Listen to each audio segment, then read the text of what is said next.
a long time, martial arts jargon has included concepts of hard styles and soft styles, internal styles, external styles, and people have conflated those things with ideas of hard power and soft power and internal power and external power. Each of these concepts is a big deal, and they have been the subject of, pedagogy, marketing, kung fu politics, and lots of arguments for decades. Martial artists have literally been known to fight over the meanings of some of these words.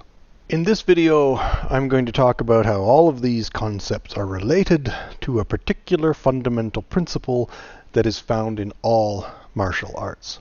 And this principle has been taught in many different ways using different types of terminology. And like a lot of the terminology that is used in traditional martial arts, I have found most of it to be potentially misleading, definitely incomplete, idiomatic, confusing, convoluted, or simply not specific enough. The concept I'm talking about is what I call the Centripetal Geodesic principle. Now, depending on the depth and breadth of your personal experience, you might recognize this principle under other terms, but these terms often combine this concept with other things, which is easy to do because this concept is related to everything else in martial arts. Now, I'll ask you to please bear with me because I've put a lot of thought into deconstructing this, and I think it makes it much easier to teach martial arts if students understand this principle. I believe that the Centripetal Geodesic principle can allow students of different martial arts to talk about what they do in a way that makes sense to people from other languages and other styles without having to translate everything into ancient Chinese. This might be a new way of looking at it for you, and it might not make much sense at first, but hang in there. Because how you use this principle will affect your coordination, your agility, your balance, your awareness, your physical strength, the breathing, relaxation, and a lot more. It will help to determine a martial artist's skill level, strength, power, tactics, strategy, timing, accuracy, sensitivity, responsiveness, and speed. Failing to apply this principle at all is to rely on what some people call external power, and what most people would just call bad biomechanics. To apply this principle correctly is to involve core strength to generate power more efficiently, and this is what some people call internal power and others call whole body power or just good leverage. Applying this principle very well is to use subtle strength to generate power accurately, like pushing a needle with a rope. This is what other people call internal power, but one of the highest uses of this principle is to be able to manipulate frames of reference in a way that can cause the opponent to push themselves with a rope, which is what some people mean when they refer to internal martial arts, or what other martial arts call being really good at martial arts. So, Centripetal Geodesic, that's two words. The first word is centripetal. Centripetal means toward the center. In this case, it can refer to a person's center of gravity, the center of a rotation, or the center of the earth. Centripetal acceleration, for instance, is acceleration toward the center of something. It is what you feel when you drive around a sharp curve. If you accelerate straight forward in a sports car, you feel yourself being pushed forward by the seat. That's the car seat accelerating you forward. When you achieve a constant cruising speed, that pressure stops because you and the car seat are going at the same speed, and that is constant. You are sharing a frame of reference. When you go around a corner, you feel the side of the car push you toward the center of the circle. that pressure stops when you straighten out. But that pressure is the side of the car accelerating you toward the center of the circle. When you swing a pail of water around, you can sometimes feel the resistance of the water as the bottom of the pail pushes the water, accelerates it toward the center of the circle.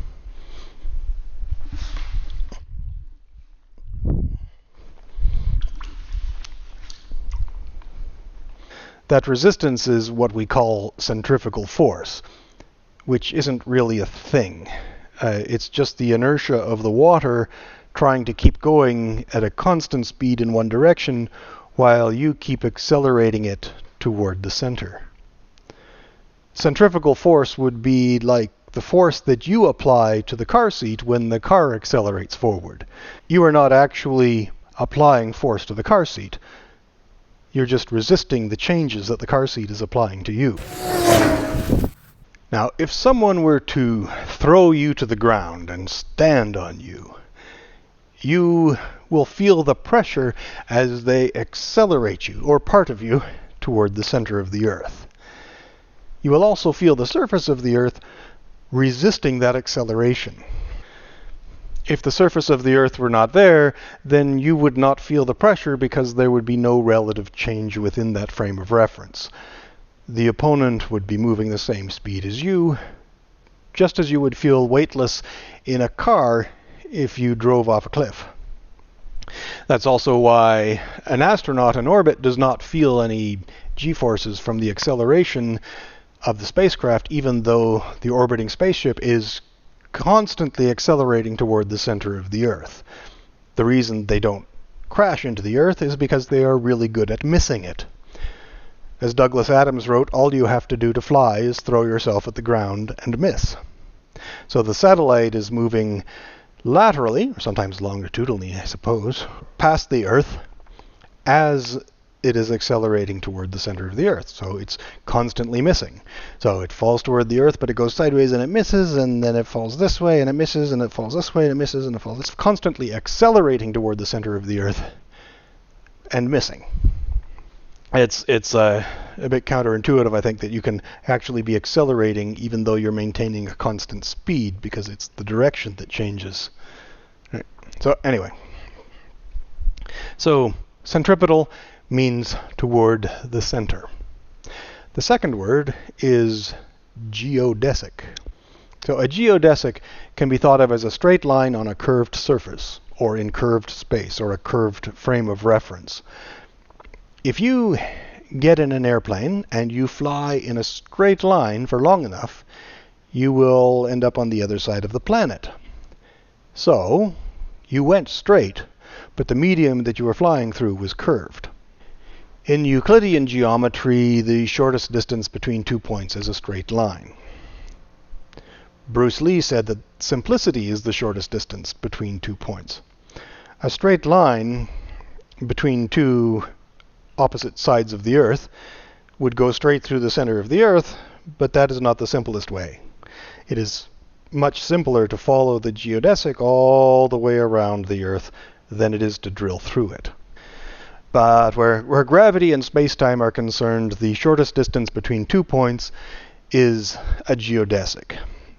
But curved surfaces are not always spherical, so while the shortest distance is always a geodesic, not all geodesics are the shortest distance between 2 points. Except when... Okay, never mind. That's another story altogether. Okay, now, what I always say is that in martial arts, the shortest distance between 2 points is 0. Which means that there is only 1 point, which is the point. The goal is to have already achieved the goal.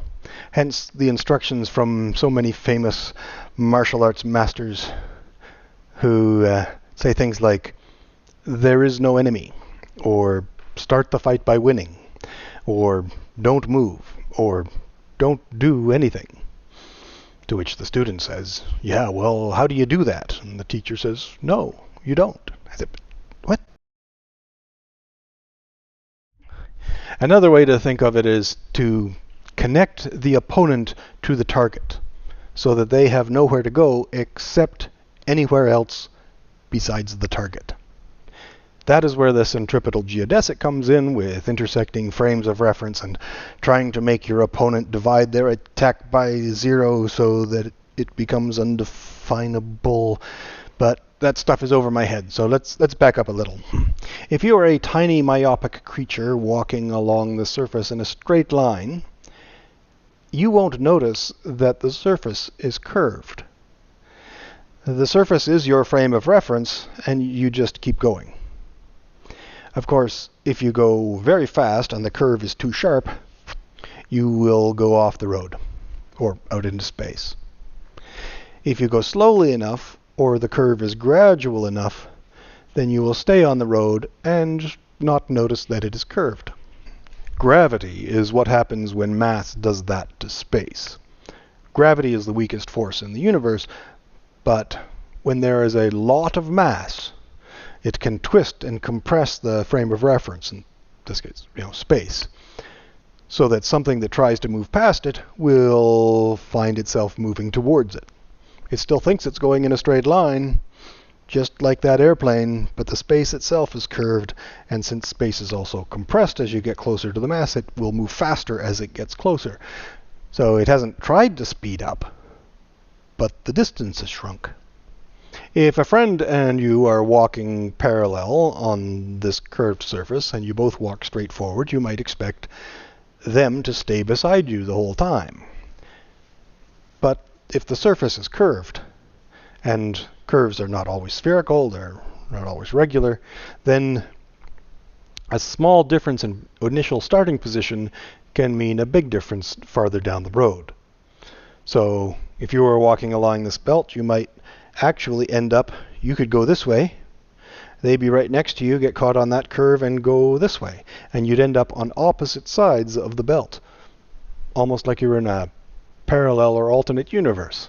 In combat, this can mean the difference between being in the universe where you get punched in the nose by a fist, and being in a universe where that fist misses you completely even though you have not moved. So, in general combat, as with general relativity, and with solo martial arts practice, we are constantly negotiating with gravity. But try not to think of gravity as a thing or as a force. Consider what we think of as gravitational forces as actually being events that happen when frames of reference interact. I guess that gravity and consciousness are very similar in that case. But anyway, solo practice, when you're learning the forms or you're doing your exercises, whatever you're doing, even resistance training, this is where we learn to direct the force of gravity through the body along gentle curves. So you try to align the different parts of your body like a string of pearls, or like a guitar string balanced on end. And we teach ourselves to let gravity flow through us along ideal geodesics that minimize the erratic accelerations of gravity. We don't want the corners to be sharp. We don't want to slouch. We don't want to lean like this. We want to be aligned properly so that gravity does not go off the road, so to speak. We don't want to stand crookedly. We stand in a way that keeps all of those geodesics aligned with the fascia and the bone, and we want to align with the stress in order to reduce the strain. See, typical human posture can be tense and chaotic. There's a tendency towards disorder, with vectors of force going off on all sorts of tangents. So, one day a student of mine who is an engineer said that when she was asked how she was doing, said, "Entropy is winning." So, good Tai Chi posture resists entropy and strain. It is both plastic and elastic and minimizes stress by keeping those geodesics pointed at the center of the earth. In solo practice, you are aligning these geodesics with your own weight. In combat, you are also connecting those geodesics with the opponent's force, leading it through your body and into the center of the earth, or diffusing it through your own body in order to minimize damage. You can also redirect the opponent's force away from your body while staying connected to your opponent's center. That way, they are never on target and you are always on target. And if they are on target, then you lead them along that geodesic and they immediately connect to the ground through your body and bounce off, so that the response is instantaneous. So, look at this guitar string. I think it's an E. Yeah. If I push 2 points on the guitar string, if I push them together, then the string folds in any number of ways, or a number of... The vectors of force go between my hands and don't pass through the string. I can bring my hands together. But if the string is perfectly aligned and I push it in exactly the right directions, then the string transmits the force between the hands and does not collapse. So my hands will therefore not meet. The longer the string is, the more this depends on extraordinary precision. But I could also use a shorter section of the string so that the coils in the guitar string, see the little coils there? So the coils in the guitar string preserve the structure more. This way, even if I am not very precise with the angle of my push, the string can preserve the structure and the force gets redirected along the curve and my hands do not come together. I cannot bend that enough to touch my fingers together. This ability of external forces to collapse the arc is dependent on a few factors, like the material of the string, the structure of the coils, the density of the coils, how many there are in this length of arc, the amount of force, and the angle of attack. The thing is that the arc either collapses, or it doesn't, or something else happens.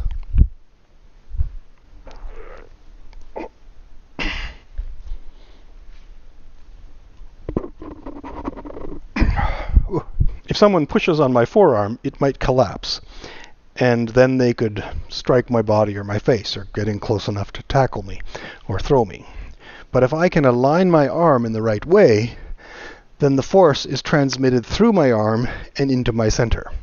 The arm does not collapse, and they cannot hit the target.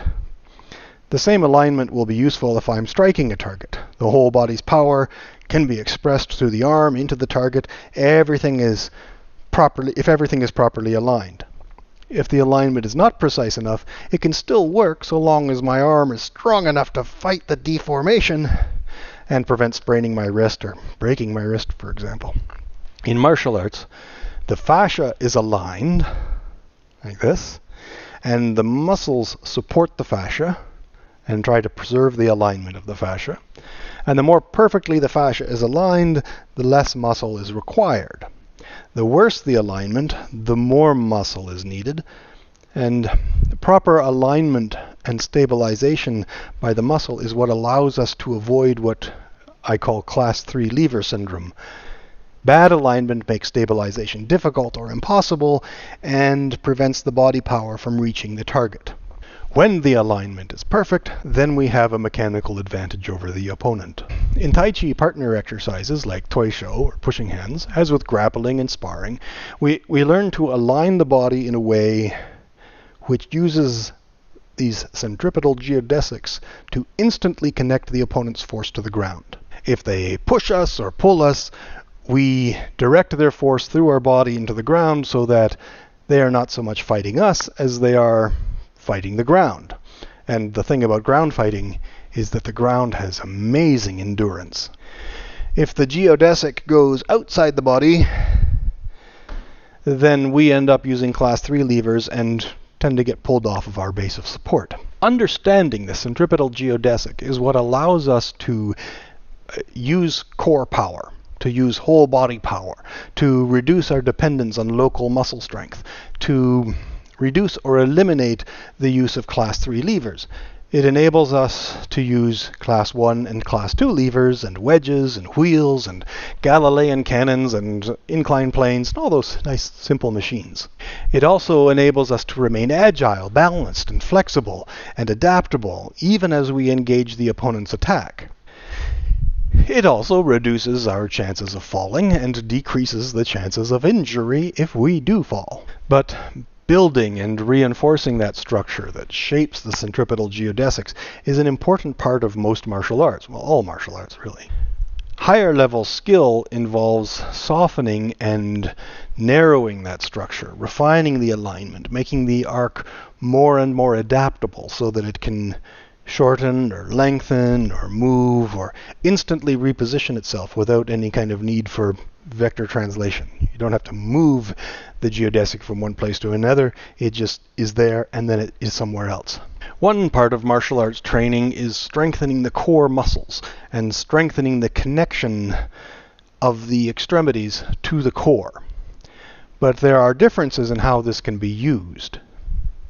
If applying this power requires the muscles to be tense, then this is not a good thing.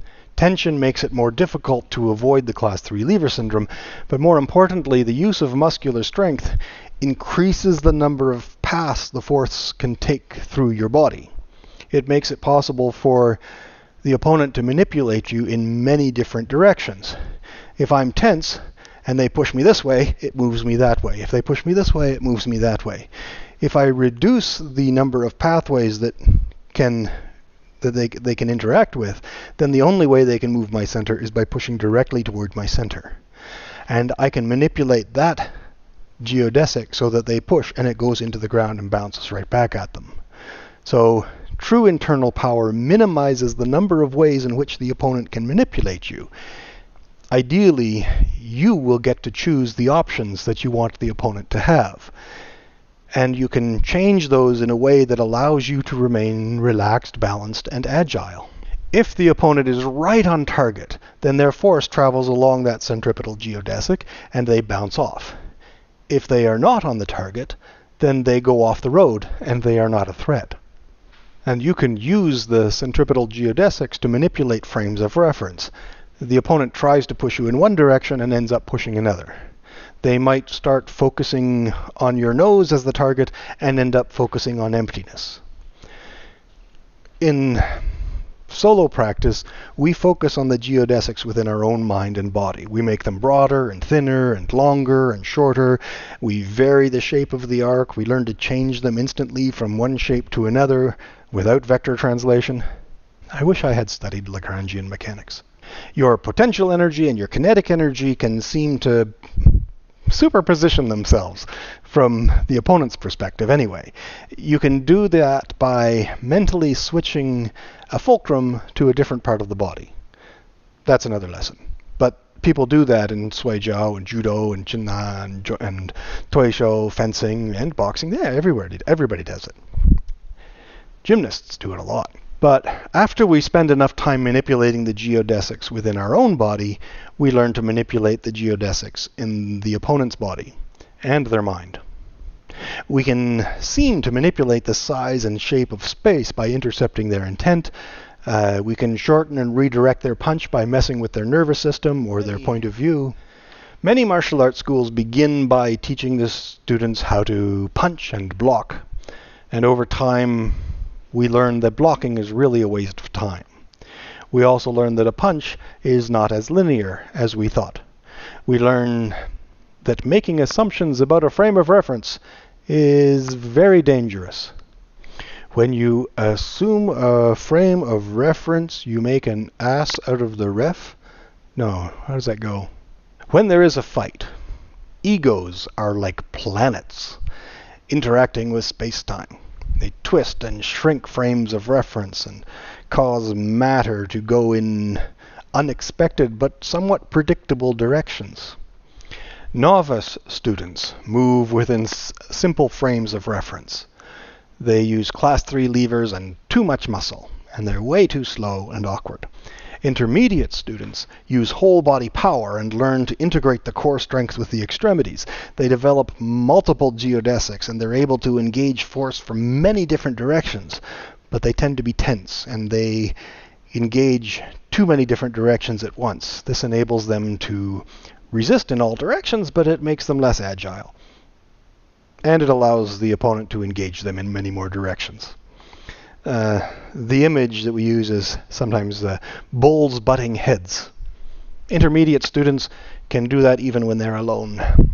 Advanced students refine the geodesics using less force, less movement, less time.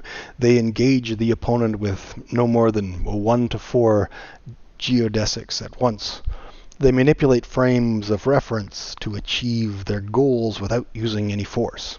And mastery sees the liberation from any particular frame of reference. Their mind is immovable because there is nothing to compare it to. There is no fight. Yin and yang combine. They see the duality, but they are not attached to it.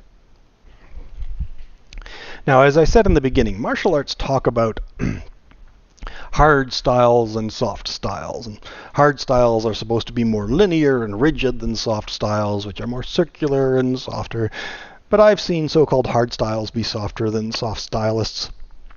And at the higher level, there is really not much difference. Some schools produce better students, but that's not really about the style. You will also hear people talk about internal power and external power as if they are stylistic differences. But it is really about skill levels.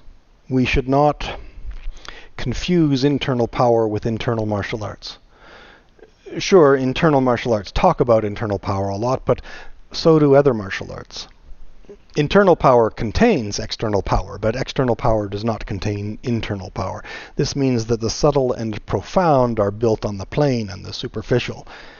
But internal styles is a term that martial artists gave to themselves. There was no such thing as an external style before they came along. So that is a category that came later, sort of as an insult. And internal style doesn't mean what most people think it does. It only sort of applies to internal power. There's more to it than that. It's like the inside school, the closed door stuff, the advanced, the high level stuff, the Zen, the jazz, the whatchamahoo's it, the stuff that you don't talk about to beginners. That's sort of what internal styles are about. A warning that one of my teachers gave us was, if you, as an internal stylist, go to a so-called external school where they have skilled students, like a good Shaolin school or a good karate school, be careful what you say. He warned us. If you say, we do internal martial arts with internal power, you do external martial arts with external power. Internal power contains external power. External power does not contain internal power. Therefore, we are better than you.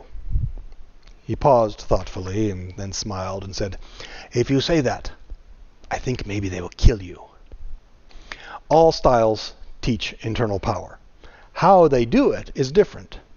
Tai Chi and Xingyi and Bagua and some other internal martial arts make a big deal about internal power because that's what they focus on. And part of that is because they didn't teach beginners. There were a group of teachers in an elite school who all hung out with each other, who all saw things the same way because they'd reached the top of the mountain. You know, everything's different until you reach the top. And so they started talking about this as the internal school. It's what's it like? It's like jazz. It is said that jazz demonstrates the pinnacle of musical achievement, and that jazz is the Western answer to Zen. It is said that any musician who improves constantly will eventually, if they improve long enough, will eventually be playing jazz. This does not mean that a great classical musician cannot play jazz, or that studying at a jazz school will make you a great jazz musician. You can study an internal style and never develop real internal skill. Mastery is about learning the rules, learning the basics, learning the external shape, so you get so good at them that you can break those rules. If you try breaking those rules without learning the rules, then you don't really have an internal leg to stand on. The Centripetal Geodesic principle is a guideline that applies to all martial arts. It's not unique to Tai Chi. It's not unique to what I do. It's not unique to internal martial arts. It's not unique to martial arts. Mastering it is a means to transcending it. Then it will be your style. Very good. More practice.